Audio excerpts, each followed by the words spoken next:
꼭 알아야 할 어제의 뉴스.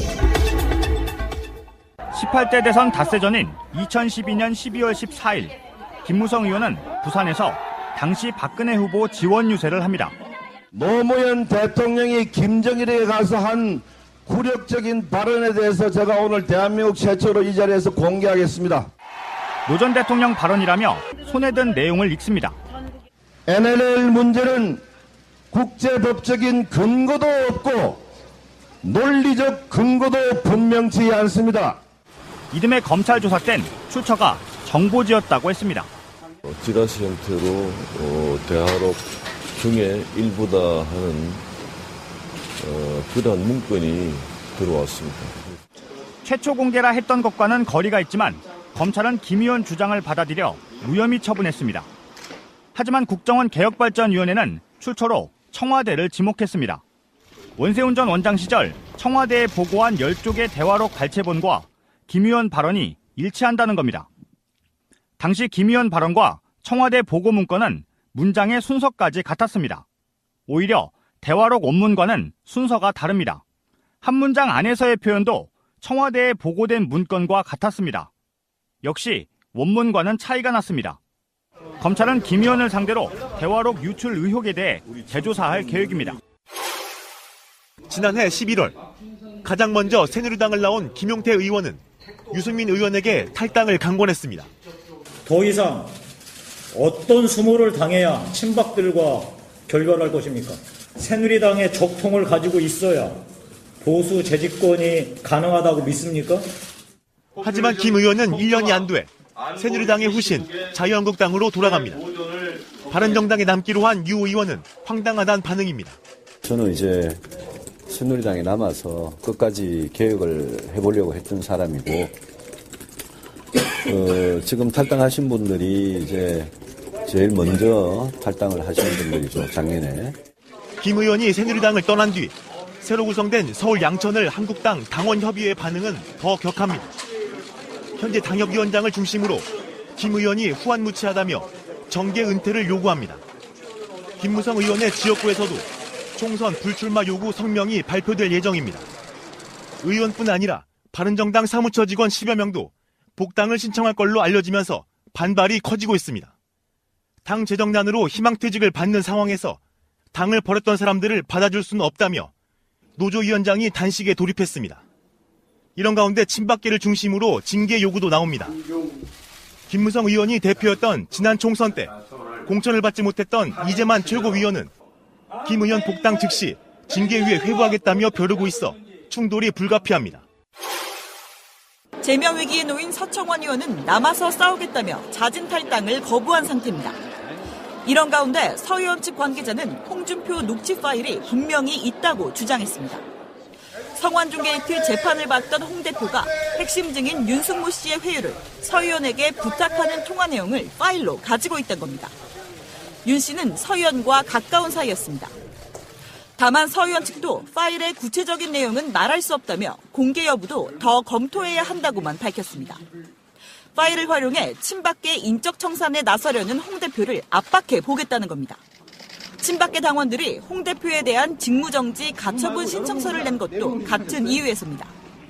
하지만 홍 대표 주변에선 서 의원이 파일을 공개 못하는 이유는 청탁 정황이 명확하지 않기 때문이라며 공개를 안 하는 게 아니라 못하는 것이라고 친박계에 역공을 펴니다.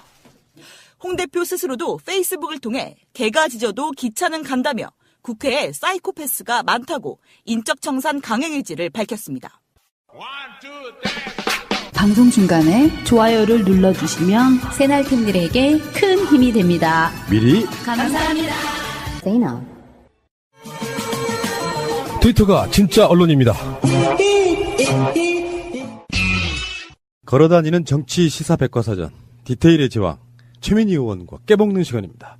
우리 민희 하고 싶은 말 다해. 민희민희 23번째 시간입니다. 안녕하세요. 네, 어서 오시고요. 그리고 이주영 실장님. 네, 안녕하십니까. 오늘은 어디 방송 출연 안 하셨나 봐요. 오늘 원래 2시에 정봉주의 품격시대 고정 출연인데요. 오늘 트럼프 와가지고. 아, 특집 방송하는구나. 예, 특집 방송한다고 저에게는 연락을 안 하고 이주영 실장한테 연락이 온 것 같은데요. 왜 그 여쭤봤냐면은 화장 안 하신 게 훨씬 예쁘시네. 그래요? 그 수수해 보인다 그럴까요? 청순해 보인다 그럴까요? 큰일 났다, 이제. 그거보다 제가 네. 몸살이 나가지고 약을 먹어서 해롱해롱 되니까 사람들이 좀 순하게 보인다? 이러던데요. 그래서 그런가 봐요. 어쨌건 간에. 좀 순해 보인다. 굉장히 순수해 보이는 느낌이에요. 약간 그 얼핏 한 30년 전의 시절이 확 스쳐 그럼 지나가는 막 느낌. 아파야 되겠어요. 그러니까. 일단 우리 최민희 의원님은요. 민주당 디지털 소통위원장이시고 현 남양주 병지역위원장이십니다. 지역구는요? 와부읍, 진건읍, 조안면, 태계원면, 금곡동, 양정동, 지금동, 도농동입니다. 방송 들으신 분 중에 이 지역과 연고가 있는 분들이 있을 거예요. 이분들은 이제 그쪽에 계시는 분들과 함께 이렇게 좋은 이야기도 많이 해주시고 입소문이 중요한 것이거든요. 예. 오늘 뭐 할 얘기가 너무 많습니다. 그래서 바로 들어가는데 일단은 달구는 의미에서 이건희 회장 이야기 잠깐 해볼게요. TV조선이 이건희 회장은 살아있다 뭐 이런 식으로 해가지고 뭐 애니메이션 보는 장면 그리고 뭐 흐릿하게 해서 누구랑 대화를 나누는 모씨를 이렇게 얼핏 보여주는데 우린 다 알고 있거든요. 삼성에서 뭔가 필요할 때마다 이런 식의 언론 플레이를 한다 이런 이야기를 듣는데 도대체 이건희 회장 어딨냐 이런 식의 댓글이 엄청나게 달리고 있더라고요. 근데 그 화면이요. 예. 이건희 회장이다 이렇게 특정하지 않았죠 설마 TV조선에서 화면을 보고. 타이틀만 보면은 살아있다로 확정 지어주잖아요. 근데 식물인간 상태로 계속 있는 것으로 알려져 있잖아요. 예, 만약에 그렇게 말을 할 정도면 저는 삼성에서 벌써 뭐 그렇죠. 공식 석상에 나타나셔야죠. 그렇죠. 그리고 이렇게 지금 뭐 아들이 구속돼서 1심 재판부로부터 삼성이 보기에는 아주 중형을 선고받은 상황이잖아요. 그런데 안 나타나실 리가 있을까요? 그러니까. 그 문제는 왜 이 시점에 또 언론 플레이 하느냐. 승계 구도에 또 무슨 문제가 있나 봐요. 그런가 봐요. 예. 많은 분들이 이제 그전에도 뭐 어떤 언론들을 보면 이건희 회장을 찍었네 많이 하지만 사실 살아 움직이면서 누구랑 대화하거나 이런 장면은 못 봤었거든요. 예. 근데 네티즌들의 말씀이 옳아요. 이거 보세요. 이런 뉴스가 계속 나오는 거 보면 진짜 어찌 된 거 아닐까? 이 어찌란 거는 그렇죠. 그다음에 근데 저 사진 어디가 이건희야? 야유 애들도 안 믿겠다. 장난하냐? 어디 나오냐고? 예. 니들 맘속에 보이면 이건희가 보이냐? 주님이시냐? 이건희가 영적 존재냐고? 예. 그래서 이건희 회장은 지금 살아 계셔야만 합니다. 일단 네. 삼성 승계로만 보면은 그런 식으로 언론들이 이용되는 거 저는 그게 더 언론의 문제 같아요. 그냥 있는 그대로만 방송해줘도 되거든요. 보도해줘도 되는데 어떤 시점들마다 어떤 언론사가 나타나서 이건희는 살아있다 이렇게 띄워주고 이런 거 보면 우리나라 언론도 아직 멀었죠. 그것도 그렇고 이재용 부회장은 참 자괴감을 느끼겠어요. 계속 살아있는 이재용 부회장을 식물 인간으로 알려진 이건희가 뭐 서포트해야 되는 거니까. 아, 그러네. 네. 전에 그 청와대 문건 중에 나오면 그런 얘기 나와요. 정의선이는 가서 정말 잘하고 있는데 왜 이재용은 이렇게 못하는 거냐 뭐 그런 걱정을 청와대 참모들이 하고 있어요. 그러게요. 아이고, 참. 일체화되어 있었던 거죠. 삼성이 다스리는 나라라는 이야기도 있잖아요. 그래서 삼성공화국 박정희 대통령의 경제성장 전략이 선택과 집중, 소수에게 집중시켜서 경제를 끌어올리는 전략을 썼기 때문에요. 이게 재벌 중심 구조는 오랫동안 기획되고 실천된 거잖아요. 그 구조를 바꾸려면 시간이 좀 걸리겠죠. 근데 중요한 건 그 구조에서 이제 중소기업 중심의 강소기업들을 막 육성하고 그러려면 정부 정책이 근본적으로 바뀌어야 되잖아요. 그러면 그런 마인드를 가진 재벌 중심 경제에서 강소 중소기업 중심의 다품종 소량 생산으로 승부하는 경제로 가려면 시간이 좀 걸리겠죠. 그렇겠죠. 그래서 정치 권력이 중요한 거죠. 그 재벌이 한국 사회에서 어떤 일정한 부분에 공헌했다는 것도 인정해야 되고, 근데 이제 이게 너무 그 일종의 재벌의 횡포 권력 이런 것들이 뭐 우리들한테는 골목 상권 침해하고, 저번에 왜 박근혜 뇌물 그 재판에서도 중요한 게 사실 삼성 잘 봐주려다 생긴 문제 같은 거였잖아요. 네. 국민연금과 뭐 이런 것들을 보면은 아직 멀었다 이런 생각이 드는데. 제도로서의 민주주의가 흔들리고 구타는 일은 이제 없습니다. 민주주의가 밥이고 밥이 민주주의가 되어야 합니다. 지난번에 제가 전원책 변호사가 전화 왔었다고 말씀드렸잖아요.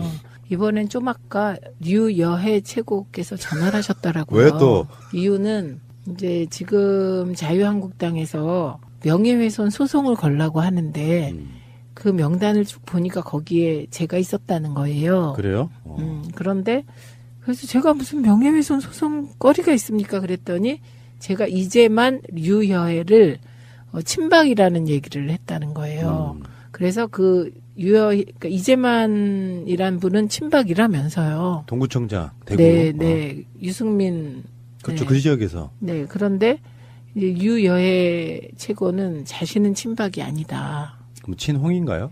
그건 저는 안 물어봤어요. 제가 약 먹고 비몽사몽 중에 전화를 받아가지고 그래갖고 자신은 아니다. 그래서 제가 만약에 그 자신이 아니다라는 것을 얘기를 해주면 뭐 그냥 저기 하겠다. 그래서 제가 저는 유여해 최고님과 이재만 두 분을 친박이라고 얘기한 기억이 안 나는데 만약에 얘기했다면 이렇게 준 자료를 보고 뭐 얘기를 했을까요? 저는 진짜 기억이 안 나거든요. 근데 유여해 최고 이분은 친박으로 보였던 측면들이 있었어요. 선거전 나갔을 때 박근혜 대통령 구해야 한다고 하고 태극기 들고 나와서 막 나이 좋고 같은 노래 부르고 하면서 그랬는데 지금은 안 하고 싶으신가 봅니다. 공식적으로 최민희 의원은 유여해 최고위원을 친박이라고 한 적이 없습니다.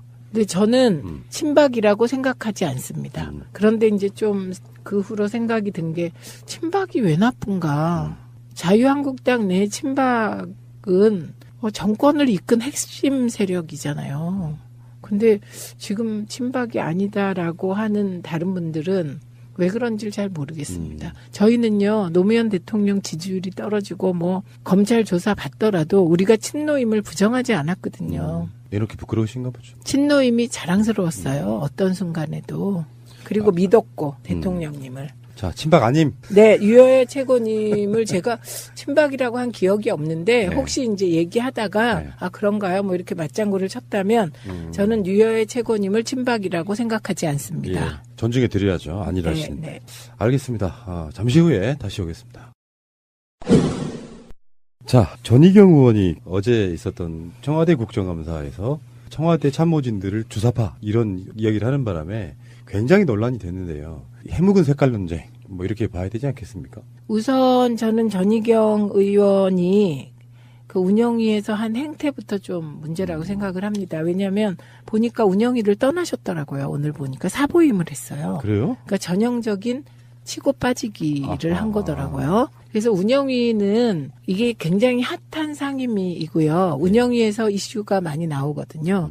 그리고 운영위를 하게 되면 주목도가 높아지죠. 똑같은 이슈를 다른 상임위에서 하는 것보다 운영위에서 하면 주목도가 높아지고 언론 보도가 많이 돼요. 그렇기 때문에 이게 운영위를 갑자기 폭탄 하나 터뜨리고 사보임한 느낌이라 연달아 이런 의문이 들었어요. 전희경 의원의 그 원고는 어디서 온 걸까? 그게 전희경 의원의 머릿속에서 온 걸까? 뭐 이런 생각도 들었습니다. 자유경제원 출신이잖아요, 이분이. 네. 가장 논란됐던 것 중에 하나가 논문 표절. 사실상 뭐 거의 다 베낀 수준의 논문 표절. 이게 문제가 된 분이고. 네. 같이 방송 한때 하셨던 전원책 변호사가 또 거기 원장 출신이잖아요. 네. 그게 그 정경련 산하에. 뭐 이분 자체는 이제 왜 국정교과서 국면에서 좀 센 발언 열심히 하다가 그 당시에 새누리당 지도부에게 눈에 띄어서 공천받으신 분 아닙니까? 그렇죠. 국정교과서 때 아주 뚜렷한 그때 진짜 친박적 입장을 가지고 있는 분으로 기억이 되네요. 그런데 제가 일부 댓글들을 보니까 전원책 변호사의 딸이 전희경이다 이런 얘기가 돌던데 사실 무근입니다. 네. 제가 알기에 전원책 변호사는 자식을 안 두신 걸로 저는 알고 있습니다. 그러니까 핵심은 전희경이 전원책 변호사 딸이라는 댓글은 다시면 안 된다. 네, 그렇죠. 법적인 문제가 있죠. 네, 그거 아닙니다. 그 말씀 드리고요. 그다음에 저는 전희경이 95학번이라고 하더라고요. 95학번. 굉장히 좀 젊으신 분인 건 맞아요. 일반 국회의원들에 비해서. 이게 나이가 중요해요. 전대협 네, 이런 그런 거를 알아야 한다는 거죠. 그래서 저는 전희경님의 나이가 제가 구호과 학번으로 알고 있는 게 반응을 보니 틀렸나 싶어서 찾아보겠습니다. 지금 30대 또는 40대 초반 정도 된 나이로 보이는데. 네. 그 학생 운동권사를 좀 이야기 하시려고 그러시는 거죠, 지금? 잠깐 그걸 해야만 이번 문제는 해결이 되는데요. 이화여대 9호학번 맞습니다. 네, 이화여대 9호학번 맞고요. 근데 나이가 안 나왔네요. 동문이시네요. 특별히 재수 삼수 안 했다 그러면 대략 그 정도 나이? 네, 네. 9호학번이면 지금 42살 정도 된 겁니다. 몇 학번이세요, 이주영 씨? 02학번입니다.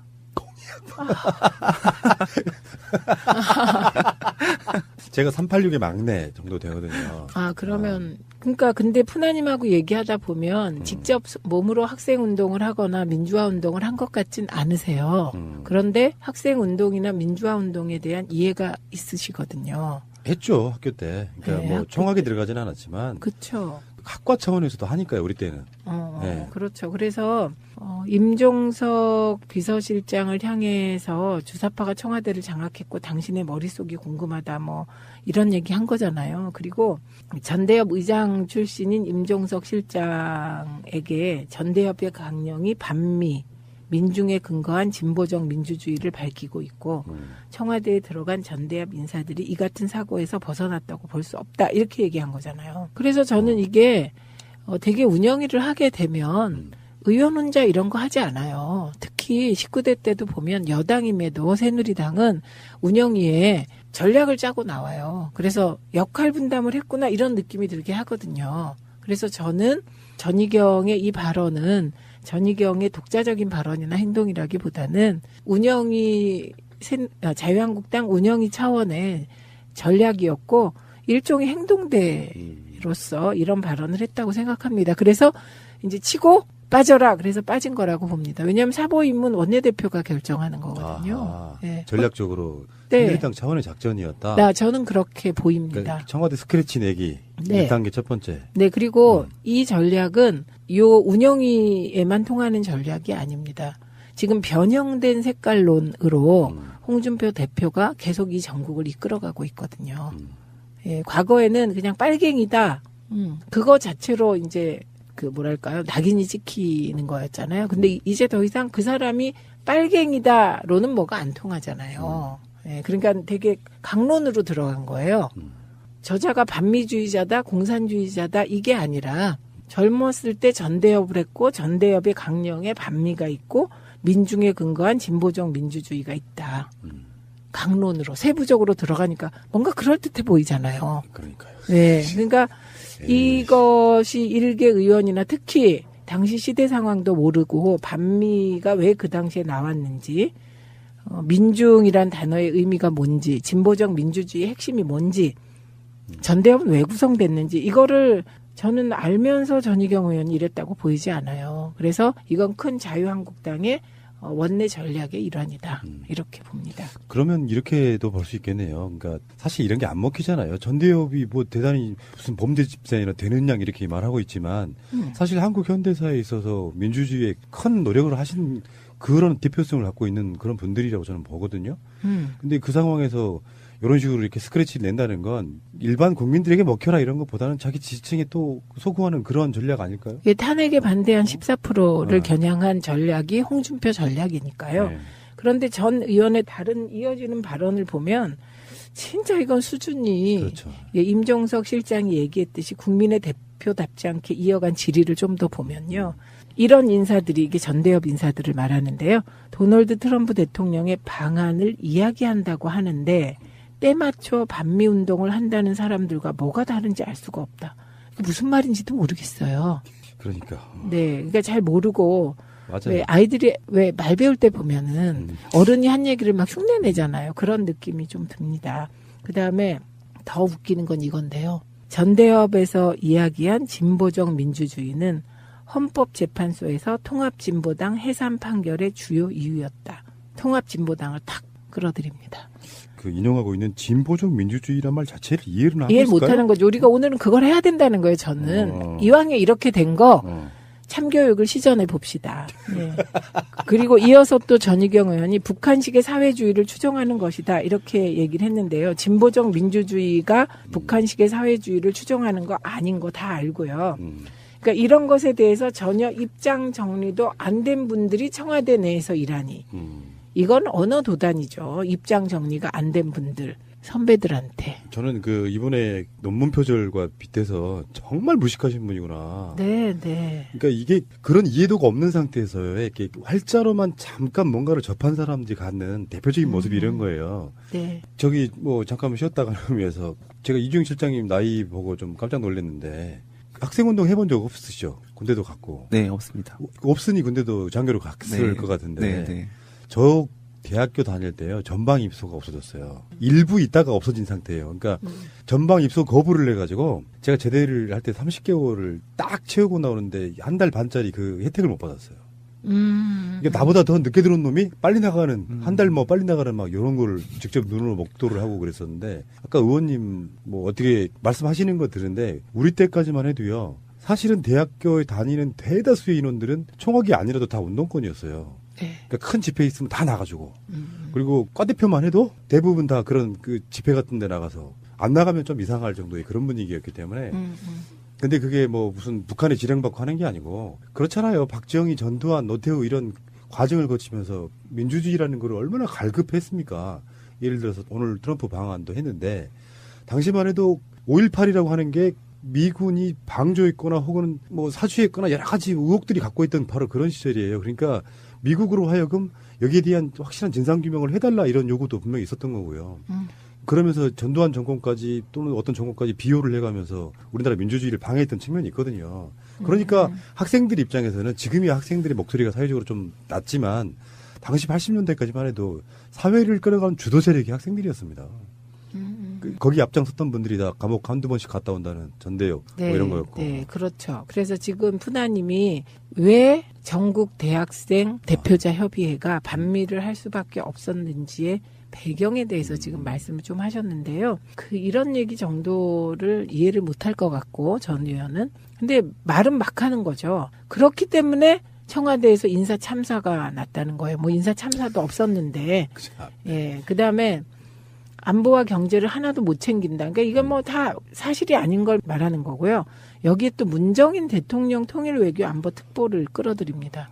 이분도 전대협 사고와 다르지 않다. 이분이 나이가 몇 살이신지도 모르는 거예요.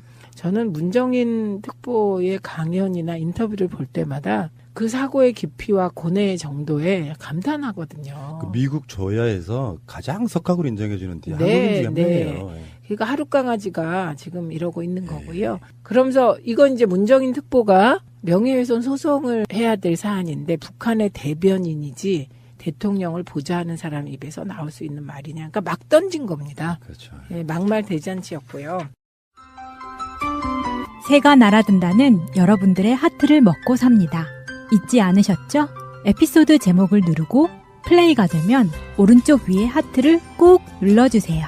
오늘도 감사합니다. 더 많은 분들이 들을 수 있도록 하트 꼭 눌러주세요. 그러면 과연 전대협이 얘기한 진보적 민주주의는 뭔가? 그걸 잠깐 정리하고 넘어가도록 하겠습니다. 해주시죠. 네. 그러니까 민주주의는 크게 세 개의 기둥으로 이루어져 있습니다. 그게 자유, 평등, 박애입니다. 그래서 되게 보수는 자유를 강조합니다. 그리고 자유 뒤에 정의를 강조하죠. 그리고 진보는 평등을 강조합니다. 그런데 80년에서 90년 사이 엄혹한 군부 권위주의 정권 시절, 그때 우리나라에는 자유도 없었습니다. 그러니까 그때는 자유, 평등, 박애, 이게 이제 박애가 최고의 수준으로 보는데 박애는 말할 수도 없었고요. 자유조차 지켜지지 않는 독재 시대였거든요. 그리고 그 독재에 저항하는 대학생 운동의 중심체가 전대협이었습니다. 그래서 그때 그냥 일반적인 고전적 의미의 민주주의가 우리 사회에서는 유린되고 있었기 때문에 우리 사회에 맞지 않는다. 그래서 진보적 민주주의를 지향하게 된 것이고요. 그 진보적 민주주의에서도 특히 평등을 강조하는 사람들이 있었고, 이제 그 당시엔 자유를 강조를 다 같이 했죠. 왜냐하면 자유가 억압되고 있었으니까요. 그래서 그 진보적 민주주의라는 건 군부 독재에 대항하는 80년대 이거야말로 한국에 맞는 민주주의의 방향성을 전대협에서 얘기한 거였다. 이렇게 얘기하는 거고요. 그다음에 북한식 사회주의를 추정한다. 진짜 무식한 말입니다. 사회주의와 자본주의의 결정적인 차이는요. 이게 북한도 민주주의라 그래요. 맞아요. 예, 그러니까 인민민주주의. 그러니까 민주주의의 주체가 누구냐에 따라 다른 거잖아요. 그래서 고전적 자본주의에서는 민주주의의 주체가 부르주아인 거고요. 자본가. 그다음에 지금에 와서 누가 우리 민주주의의 기본을 주체를 자본가라고 합니까? 시민이라고 하지. 그래서 지금을 시민민주주의라고 하게 되는 것이잖아요. 그런데 이게 민주주의 대 북한을 놓고 민주주의 대 사회주의 이건 진짜 무식한 대비고요. 자본주의 대 사회주의 이렇게 되는 겁니다.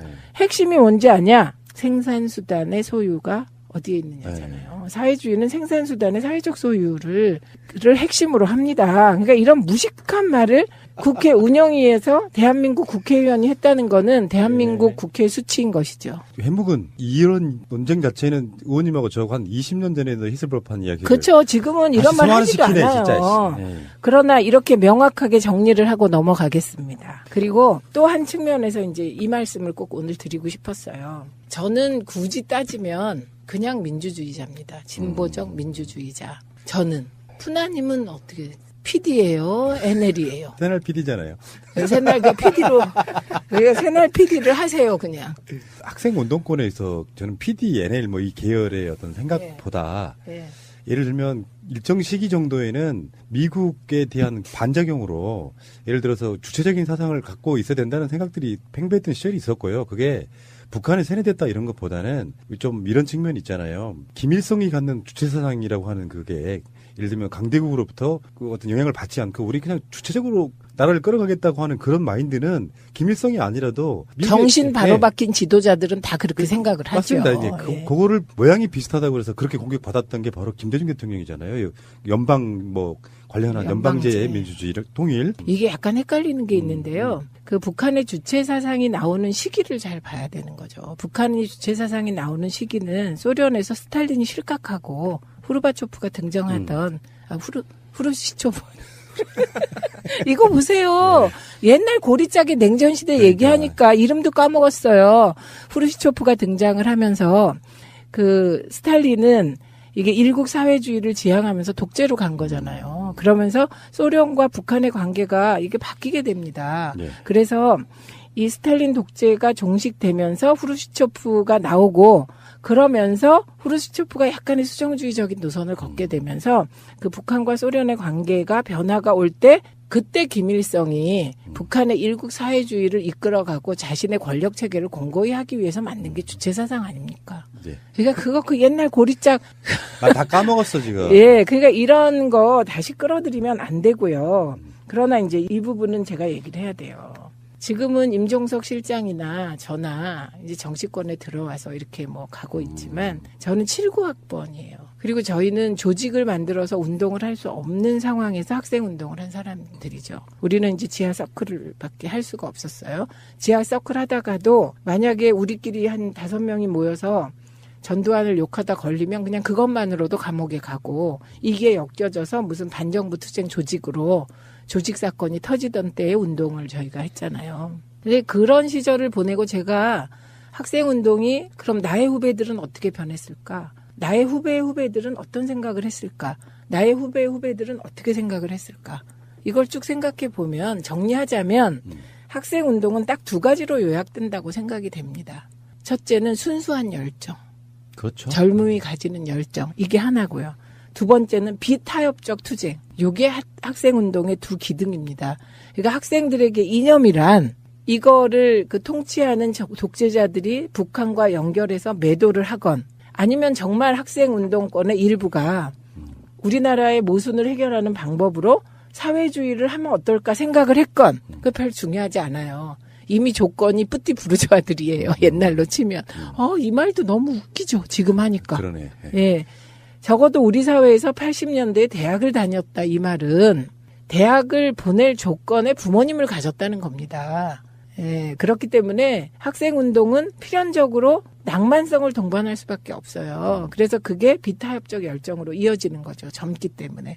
80년대 학교를 다닌 사람이 광주에서 우리 군인이 내 동포를 찔러 죽인 것을 보면서 분노하지 않으면 그건 젊음이 아니잖아요. 그래서 그 학생운동의 흐름에 저희처럼 뭐 그냥 진보적인 일반 민주주의자들도 있었고 그 뒤에 조직화되면서 PD 계열도 생기고 NL도 생기고 NL 중에 북한의 주체 사상이 어머 저게 좀 그 뭐가 대안이 될까 공부한 사람들도 있었던 겁니다. 예, 중요한 거는 사실 주체 사상의 일부 그 북한과 연계된 분들은 나중에 전부 다 보수 쪽으로 가셨잖아요. 학생들도. 그러니까. 예, 김영환, 강철. 예. 예, 그 사람 얘기한 거고요. 그런 분들은 오히려 다 북한에 갔다 온 다음에 전향해서 새누리 세력 쪽에 갔습니다. 그래서 그 과거에 지금 한 30년쯤 전에 젊은 시절에 임종석 실장이 했던 학생운동.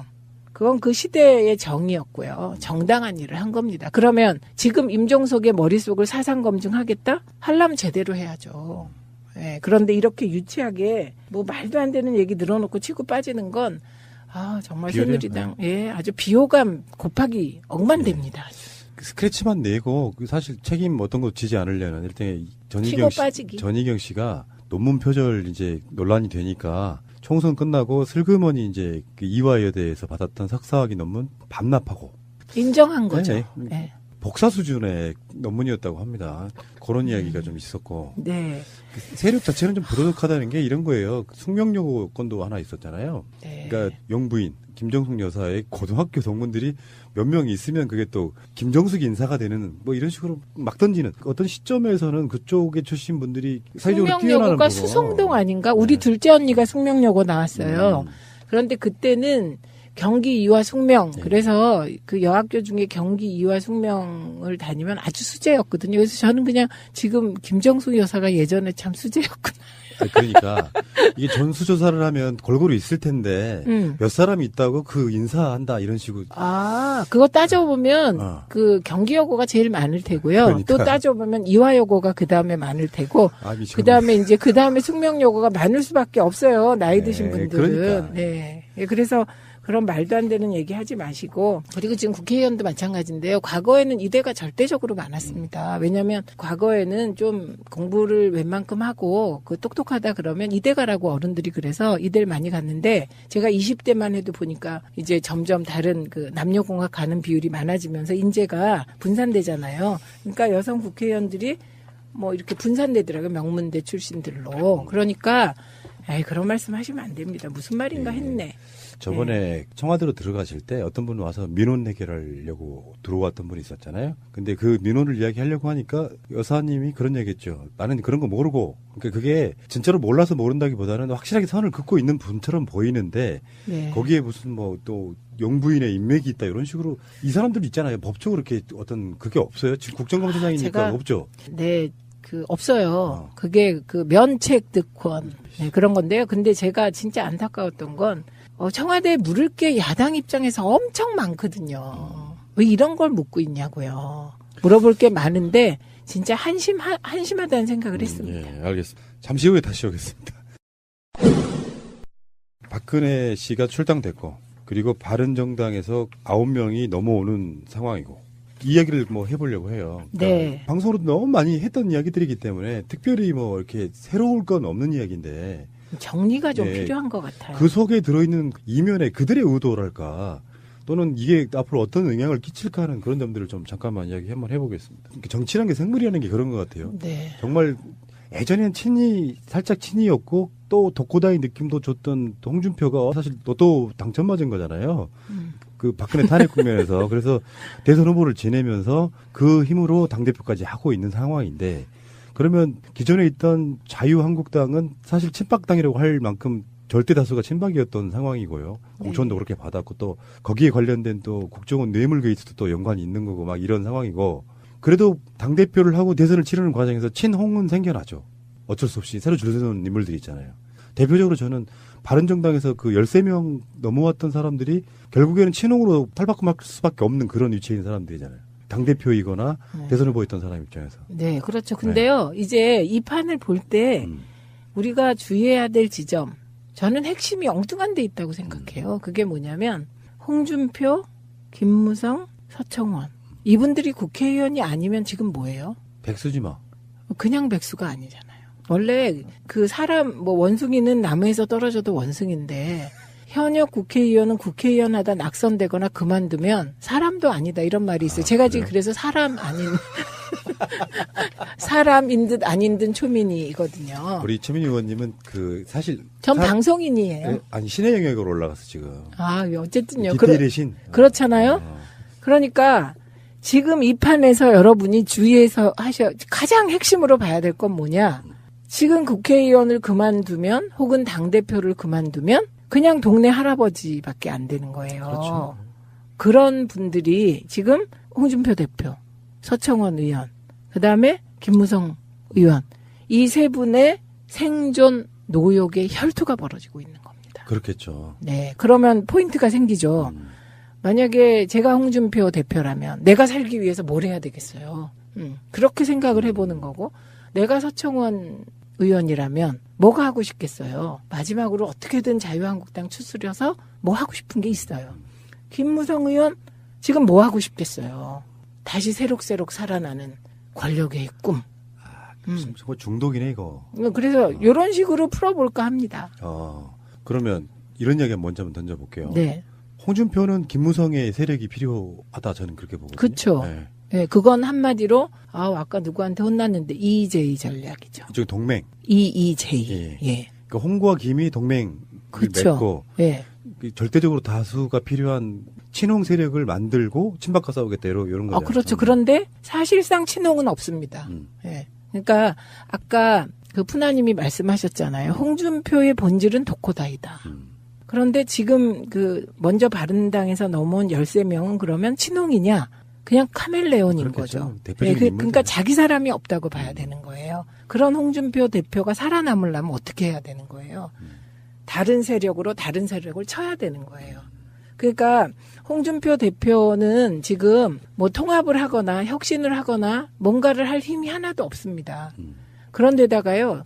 새누리당, 자꾸 새누리당. 이게 도로 새누리가 돼서 그런 것 같아요. 이 자유한국당의 경우는 굉장히 모순적인 위치에 있습니다. 자유한국당이 당으로서 존립하려면 그 근거는 14%예요. 탄핵에 반대한 14%. 그런데 자유한국당이 지방선거에 나가서 도지사 자리 하나라도 하려면 14%로는 절대 이룰 수 없는 거잖아요. 그러니까 중간적인, 그러니까 극우적 성향이 아닌 보수의 결집이 필요해요.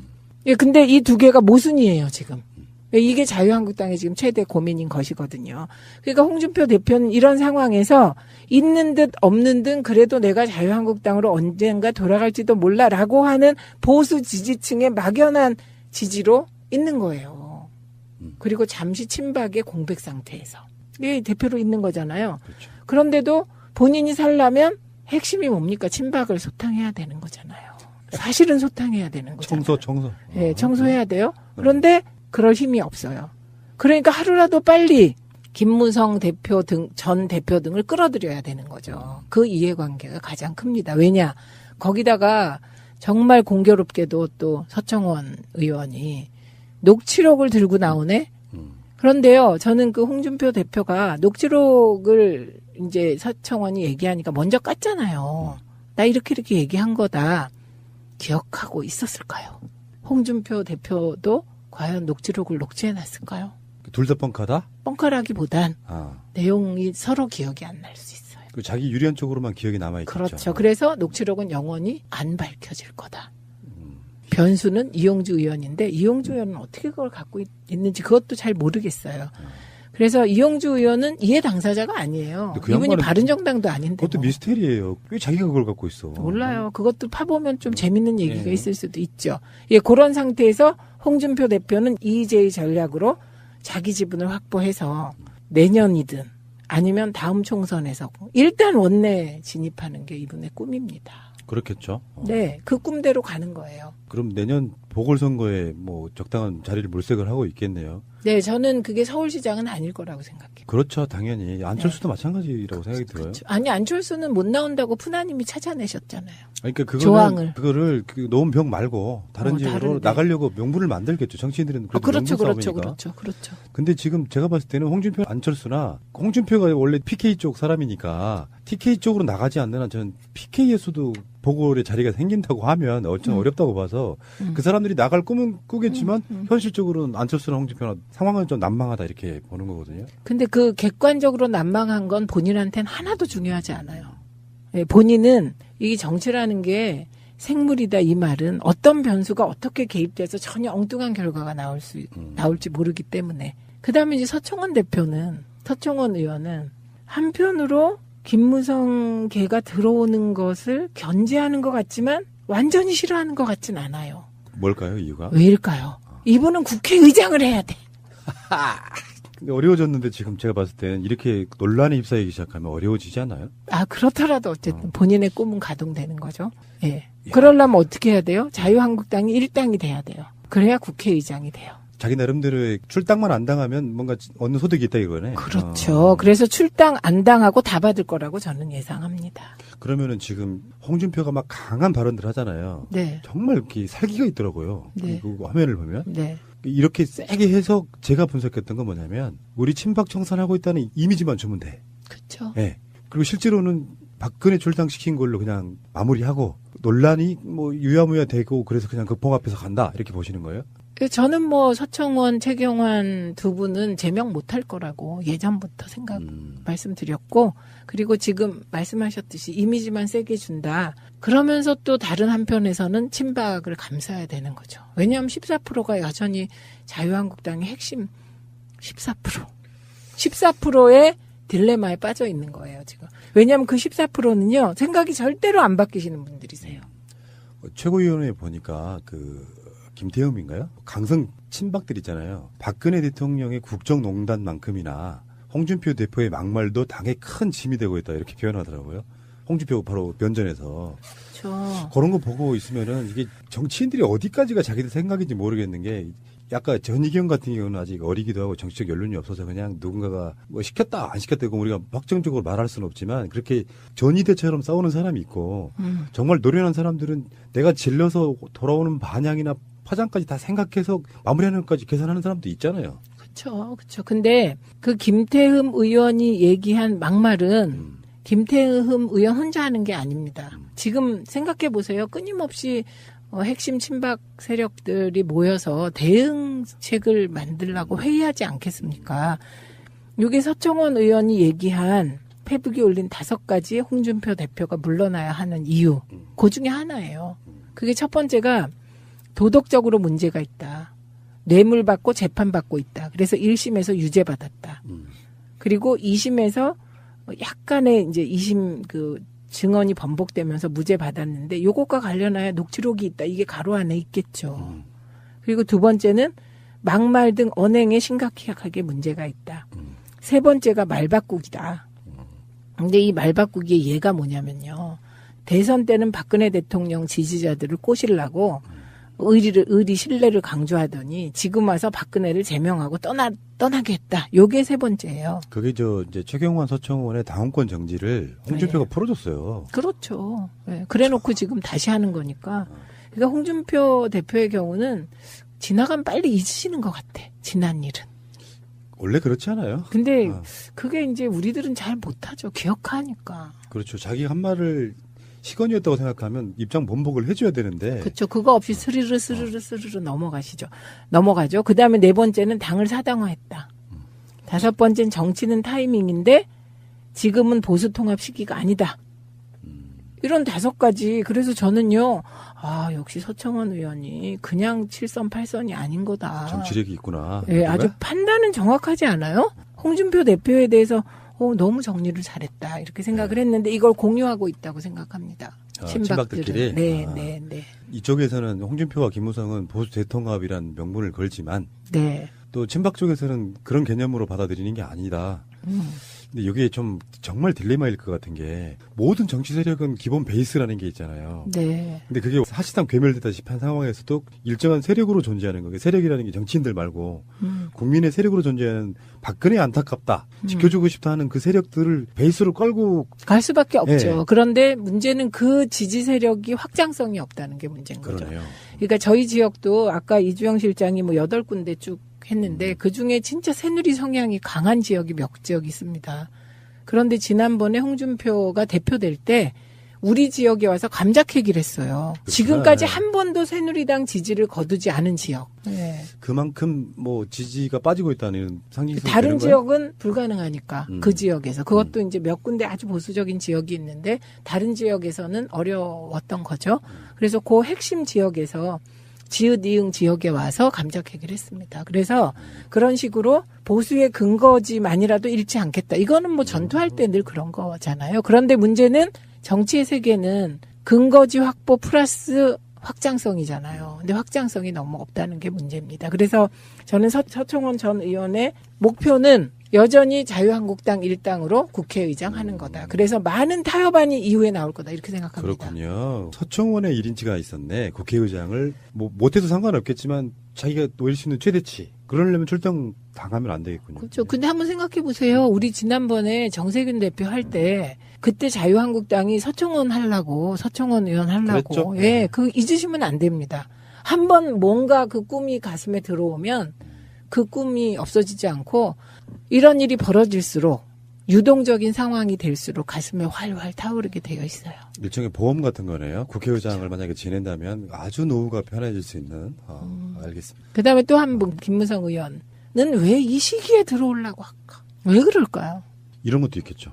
세력이 약한 걸로는 적폐청산의 대상 중에 한 명이잖아요. 사실 김무성이 나쁜 정치 막 NLL 때문에. 그렇죠. 그때 세력을 등에 업지 않으면 좀 버티기 힘들지 않겠어요? 그건 최소치. 그럼 뭐예요 또? 최대치 뭐가 있을까요? 김무성 의원이 바른정당 유승민 대표를 꼬실 때 계속해서 꼬셨다는 거 아닙니까? 2번 꼬셨잖아요. 새누리당에서 탈당할 때 유승민 의원이 먼저 탈당하자고 안 했어요. 김무성 의원이 정해놓고 유승민 의원을 꼬셔서 유승민 의원은 최후로 나온 거잖아요. 거꾸로 이번에는 또 들어가자 그러고 꼬셨잖아요. 그런데 안 하겠다고 했잖아요. 그때 당대당 통합 이거를 김무성 의원이 계속 주장했잖아요. 왜일까요? 당대당 통합을 해야 지분이 확보되기 때문입니다. 지분? 네, 지분 확보. 그러면 이렇게도 볼 수 있나요? 그러니까 이게 지방선거가 눈앞에 있는 상태잖아요. 그러면 일종의 지역위원장 같은 것을 어느 정도 보장해주는 차원의 입당도 있어야 된다고 그냥 오지는 않을 거 아니에요? 그거는 이제 아주 세부적으로 들어간 거. 가장 중요한 건 당권을 쥐어야 지방선거 공천권을 쥐는 겁니다. 그러니까 당대표가 되려고 빨리 들어간 겁니다. 홍준표 낙마를 예상하는 경우 그렇게 보는 게 맞겠죠. 그런데 이제 김무성 대표의 경우는 홍준표의 손을 잡고 들어오는 거잖아요. 그러면 당분간 김무성 의원은 당권을 장악하는 과정에서 친박하고 지금 손잡을 순 없잖아요. 그러면 홍준표 대표 손잡고 갈 수밖에 없잖아요. 한동안. 홍준표 해구산 아래서. 그렇죠. 해구산. 당대표가 무섭구나. 당대표가 공천권을 쥐고 있고요. 이번에 웃기는 거 하나 나왔잖아요. 오늘. 박근혜의 청와대가 진박 감별을 하기 위하여 여론조사에 국정원 돈 5억을 썼다. 이게 나왔잖아요. 그게 본래 10억이었고 100번 정도를 했다는 거 아닙니까? 여론조사를. 왜 했겠어요? 그 여론조사를 충분히 해서 대응책 세우려고 했던 거고 이게 수도권도 했다는 거예요. 그때 이제 진박이라고 꼭 당선시켜야 되는 사람들을 적극적으로 밀면 처음에 여론조사부터 합니다. 네, 대충 해요. 두 번째 심화 여론조사해요. 그리고 경선을 위해서 맞춤형으로 또 해요. 그래갖고 취약 보완하고 이런 거거든요. 그러니까 직접적으로 박근혜는 선거에 개입했다고 봐야죠. 그렇죠. 네, 노무현 대통령이 열린우리당이 잘 됐으면 좋겠다. 그 말 한마디로 탄핵당한 거잖아요. 박근혜 탄핵시키죠? 그러니까 그런 것처럼 그걸 할 수 있는 또 한 명의 사람이 누구냐? 당대표입니다. 그 정도 어떤 걸 누린 사람들이 노욕이라고 해서 하기야 박지원 전 대표도 보면은 80 다 돼 가시는 분이 전남지사 출마설이니 뭐니 흘리는 거 보면 권력은 정말 무섭구나. 60대 뭐 중반, 후반 넘어가고 70 넘어가신 분도 있고 서청원 대표 같은 경우는 이런 분들이 끝없는 노욕으로 그냥 정말 좀 그러니까 본질은 그 욕망이다. 그리고 나이가 들수록 욕망은 강해진다. 알겠습니다. 1부 마치겠습니다. 최민희의 방송은 다음 에피에서 이어집니다. 완전한 대한민국 문재인과 손잡고 다시 하는 우리 대한민국 끊지 마세요. 끊지 마세요.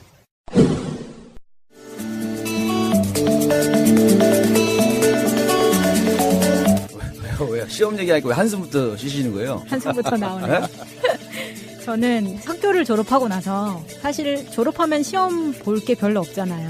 그렇다고 해서 제가 뭐 대학교 다닐 때 성적이 엄청 좋아서 대기업에 들어갈 만한 성적이 된 것도 아니었어요.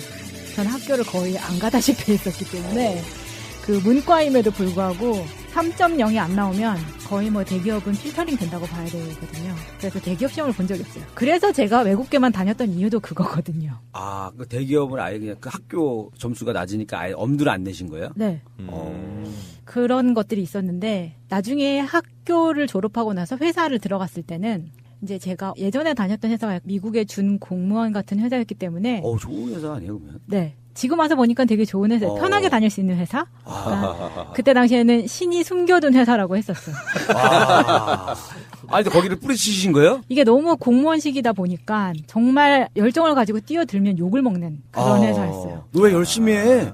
네, 우리 회사 진짜. 다니는 애 같지 않아? 그런 말을 분위기야? 많이 들어가지고 그게 나중에 스트레스가 되고 역차별을 받더라고요. 그래서 때려쳤는데 그때를 생각해보니까 이 시험이라는 게 저한테 어떤 도전을 줬는지를 이야기를 하고 싶어서 왔어요. 제가 그 회사를 그만두고 새로운 회사를 들어갔던 게 프랑스 브랜드를 하는 우리나라에 이제 막 들어온 회사였어요. 우리나라에 런칭을 하는 회사였는데 그때 계란으로 바위치기를 해본 기억. 그때 평사원으로 시작해서 나중에 제가 디렉터까지 되는 그 과정이 있었거든요. 디렉터는 역할이 뭐예요? 회사 총괄. 총괄 쪽으로? 네. 본사의 이쁨을 받은 거죠. 멋있다. 뭔가 이름이 디렉터라는 말 자체가 멋있다. 제일 밑에서 거기까지. 그러니까 뭐 제일 밑에라기보다는 대리 과장부터 해서 좋은 조건으로 시작하신 것 같은데 스타트부터. 왜냐하면 제가 신입사원 아니었으니까 일단. 경력직으로. 네, 그렇지만 회사는 처음 들어온 회사였어요. 한국에. 근데 그 어떤 뭐 예산이라던가 매출이라던가 이런 거를 다 짜야 되는데 일단 당장 급하고 뭔가를 보여주고 싶고 그러니까 머릿속으로 정리가 안 되는 거예요. 그 제가 신이 숨겨놨다는 직장에서 다니긴 되게 편했는데 문제는 뭐냐면 내가 나왔을 때 이 회사에서 배운 게 없다는 게 문제인 거예요. 왜 나오셨어 거기? 다시 아무리 생각해도 너무 좋은데. 너무 스트레스를 받으니까. 내가 뭘 하려고 해도 못하게 하니까. 야, 저는 만약에 첫 직장이 그런 직장이었었으면 아마 개그맨 안 하고 계속 다녔을 거예요 아마. 그래서 지금도 계속 다니는 친구들이 있어요. 그죠? 네, 거기는 다 장수하거나 아니면 아예 빨리 때려치거나. 야, 이거 신이 숨겨놓은 직장 맞네. 근데 제가 이제 새로운 브랜드 런칭을 하는 회사를 들어가면서 일단 이 회사의 브랜드를 알려야 되는데 뭘 할 수 있을까를 이제 고민을 한 거예요. 그때는 이제 일단 좀 알려야 되는데 PPL을 들어가려고 해도 이게 일단 엄청 비싸더라고요. 뭐 드라마에서 한 장면 딱 나오는데 일단 한 컷 들어가면 2천만 원씩 뭐 이러더라고요. 2천만 원요? 네. 그래서 나 안 해 이렇게 되는 거예요. 그래서 처음에 제가 그 전에 회사에서는 그냥 프로젝트 매니저였기 때문에 제품에 대한 일을 했었지 홍보 쪽이 아니었는데 제가 홍보 일을 하고 싶었기 때문에 회사에서 교육을 보내주면 홍보 쪽을 받았었어요. 하지 말라고 했음에도 불구하고 그거를 써먹으면서 일단 SNS 같은 경우에는 회사 직원들을 돌리고 나머지 PR은 어떻게 하지? 고민을 하다가 제가 시작한 게 그래, 일단 잡지를 뚫어보자. 근데 지금도 그렇지만 잡지 광고가 한 페이지 500만 원 정도 해요. 야, 그거 잡지 광고 잘 보지도 않는데 막 넘기고 막 그러잖아요. 근데도 500이에요? 네. 그런데 그 500을 쓰려면 그러니까 효과가 보장이 되면 쓸 수 있지만 아깝잖아요. 방금 PPL 나 안 해 이것처럼 나 안 해가 되는 거예요.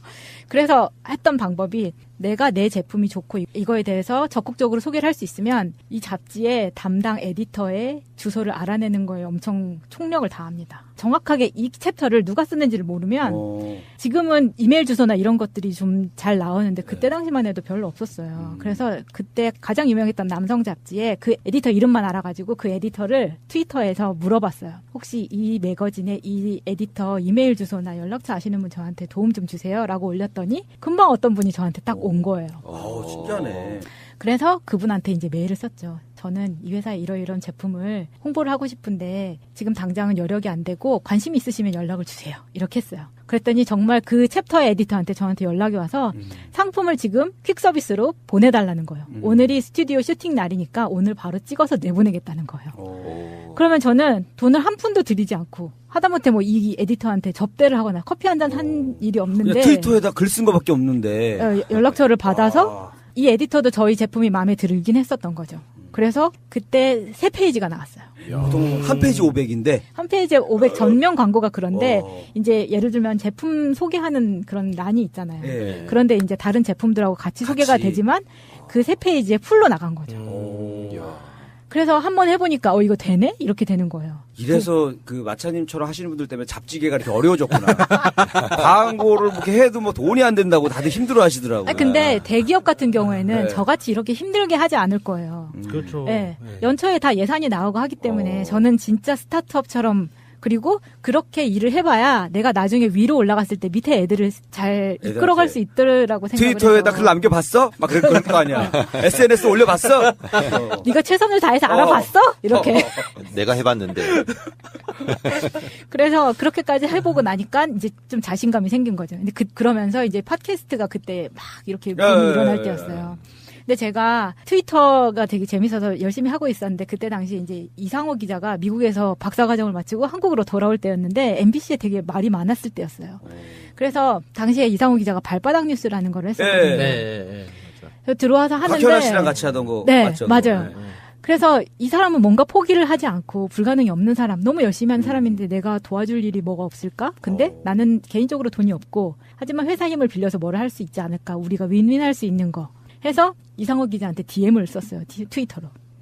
저희가 했던 제품이 이상호 기자한테 도움이 될 만한 카테고리였어요. 방송 장비 쪽 막 이런 쪽이어서 저희가 좀 후원을 하고 싶은데 돈으로는 안 되고 이런 장비로 도와드리고 싶다. 괜찮겠느냐 했더니 이상호 기자님 흔쾌히 그때 당시에 변희재 씨하고 고양이 키우시는 진중권 선생님하고 진중권 선생님도 트위터에서 고양이 아빠로 되게 집사로 되게 열심히 하시던 때였는데 그때 사망 토론이라는 걸 했었어요. 그 인터넷으로 네. 대박 났었잖아요. 네, 토론하던 거. 그때 사회가 이상호 기자였거든요. 그러니까 이상호 기자가 내일 이벤트가 있는데 여기로 그럼 바로 오세요 이렇게 된 거예요. 그래서 제가 그 장소에 있었는데 그때 뭐가 이슈가 됐었냐면은 변희재하고 진중권 선생님하고 둘이 토론을 하다가 진쌤이 너무 열받아가지고 거기서 토론하다가 나가버렸잖아요. 맞아요. 생방송 중에 나가버린 거예요. 맞아요. 그래서 그때 진짜 인터넷에서 하는 것 치고는 관심이 엄청났었어요. 토론이. 그래서 저는 그런 거를 처음 봤는데 가서 나 이거 어떻게 해야 되지? 저는 대기실에 같이 있었거든요. 그래서 이상호 기자도 처음 보고 곽현아 씨도 처음 보고 되게 꺼다놓은 보리자루처럼 가서 진쌤 먼저 가버리시고 그래서 저희는 홍대 가서 고기를 되게 맛있게 먹고 아니 그 진중권 선생님 나간 자리에 앉아서 마저 토론을 하시셨으면 그것도 괜찮았겠네요. 네, 그래서 그게 이제 처음으로 제가 어떤 프로그램에 협찬을 들어가면서 이상호 기자를 만났었던 거였는데 제가 원하던 사람. 그때 그 카메라 촬영했던 게 다 그러면 협찬한 카메라예요? 카메라 같은 건 그렇게 큰 거 아니었어요. 정말 대단한 게 아니라서 제가 뭐라고 말씀 못 드리는 거예요. 근데 그거 방송국 기자님한테 카메라 하니까 우리는 보통 방송용 카메라 이런 거 생각하잖아요. 한 대당 몇 천만 원씩 하는 장비 막 이런 거 아니고 악세사리라고 할게요, 그러면. 악세사리.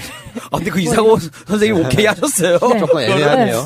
왜냐면 그때는 정말 거기도 이제 시작하는 거였기 때문에 저희의 작은 어떤 악세사리나 뭐 장비 이런 것도 다 어떻게든 도움이 될 수 있는 상황이었거든요. 그래서 최근에 우리 새날에서 이상호 기자님 인터뷰할 때 제가 일부러 방송이 없었는데 왔었거든요. 이상 기자님 보러.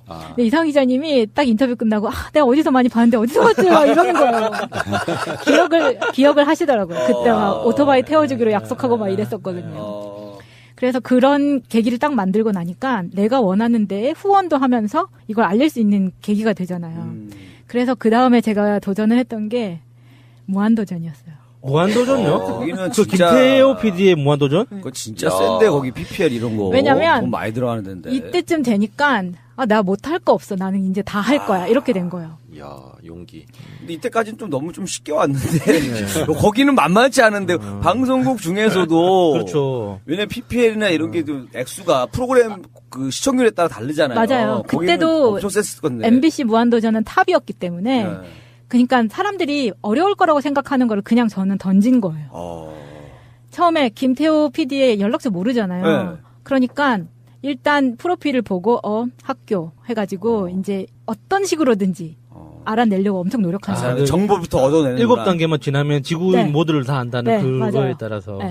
그래서 저는 어렵게 이메일 주소를 알게 됐어요. 김태호 PD의 다음 이메일이었는데 사실은 그 이메일을 내가 알았어도 이 사람이 이 이메일을 확인을 할지 안 할지 모르잖아요. 옛날 이메일 같은 거는 확인을 안 하니까.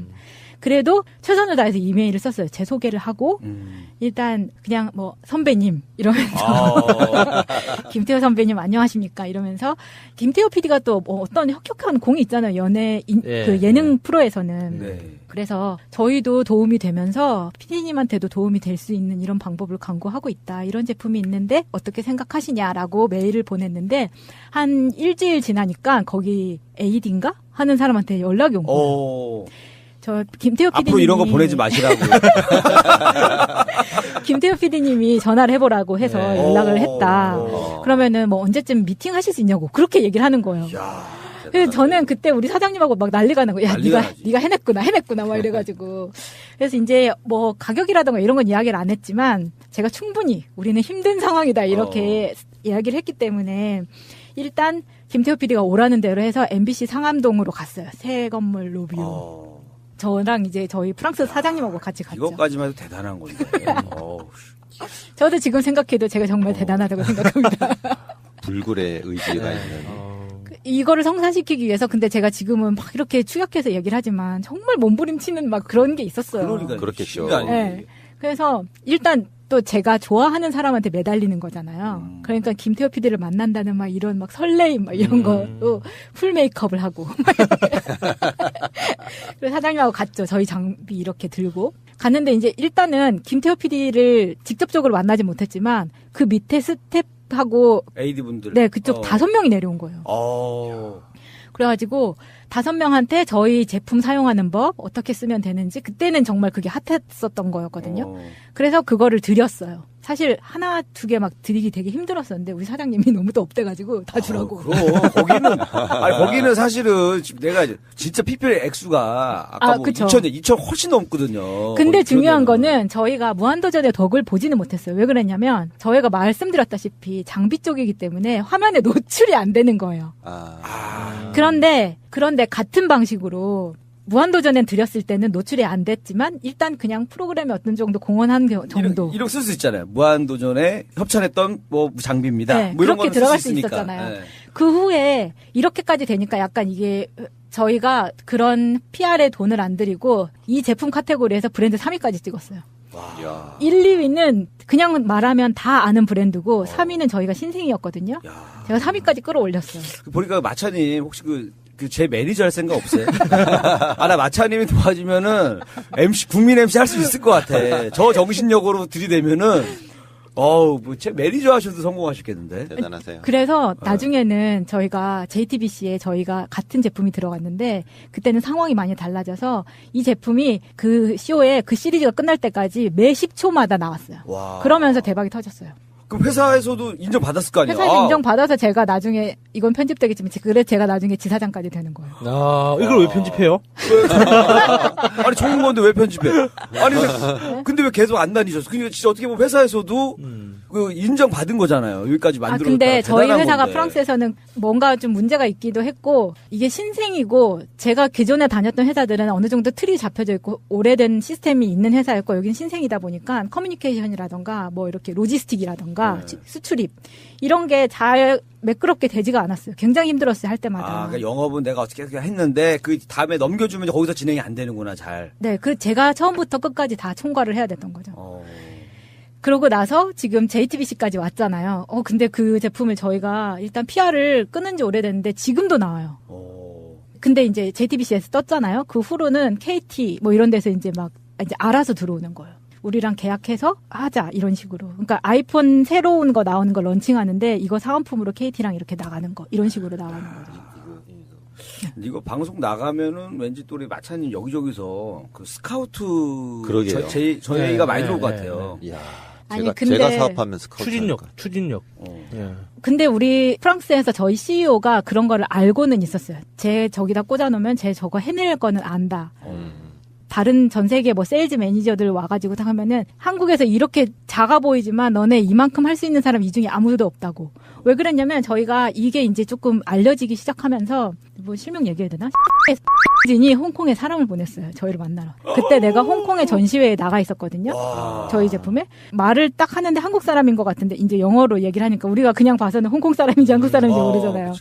그래서 딱 얘기를 하는데 혹시 한국에서 오셨어요? 내가 딱 그랬어요. 그랬더니 한국 사람이냐고. 저희 왔는데 이 제품 한국에 넣고 싶은데 그러니까 그럼 그거 저랑 이야기하셔야 된다고. 이거 홍콩에서 바로 본사랑 컨택해서 그렇게 나갈 수 없다. 그래서 이제 제가 그 자리에 마침 그 사람이 있을 때 있었기 때문에 그게 성사가 된 거였어요. 제가 핵심 기술을 빼서 그냥 그 회사로 들어가겠습니다. 그렇게 큰 기업이라면은 제가 목숨 걸고 회사 기밀 자료를 빼가지고 충성을 다하겠습니다 하면서 했을 근데 것 뭐 같은데. 그게 약간 트렌디하고 이게 디자인도 프랑스에서 하고 그런 제품이라서 그랬지 특별히 뭐 엄청난 기술이 있었던 건 아니에요. 그런데 그렇게 이 대기업에서 관심을 가지면서 전 세계에서 처음으로 저희 레인지가 A부터 Z까지 쫙 깔리는 게 우리나라가 처음이었어요. 지금도 없을걸요? 그 정도까지 해줬으면 그러니까 프랑스에서 좀 잘 해줘야 되는데, 그걸 이렇게 잘 이어가지를 못해서, 지금은 거의 활동을 안 하고 있는 상태인 거죠. 아니, 근데 그렇게 그 정도 성과를 내주면, 뭐, 월급 말고 뭐 따로 뭐 나와요? 챙겨주는 게 있어요? 뭐, 향수 한 병 갖다 주고 그런 거야? 아니, 예를 프랑스 들어. 향수. 여기 수고했어. 나랑 마차씨.